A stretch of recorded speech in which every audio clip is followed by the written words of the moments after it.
करते हैं हमारे चैनल 24+ न्यूज़ HD के नुमाइंदे हामिद अली भट्टी।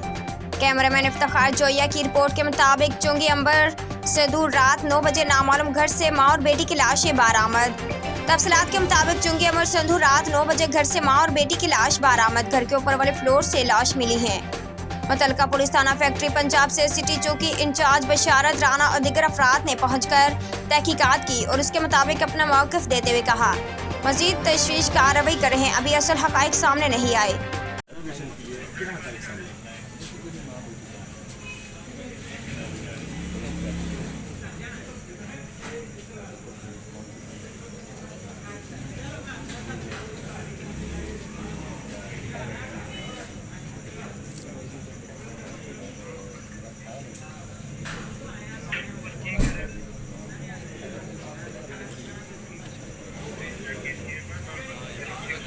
आपको ये लगता है कि ये कोई इस तरह का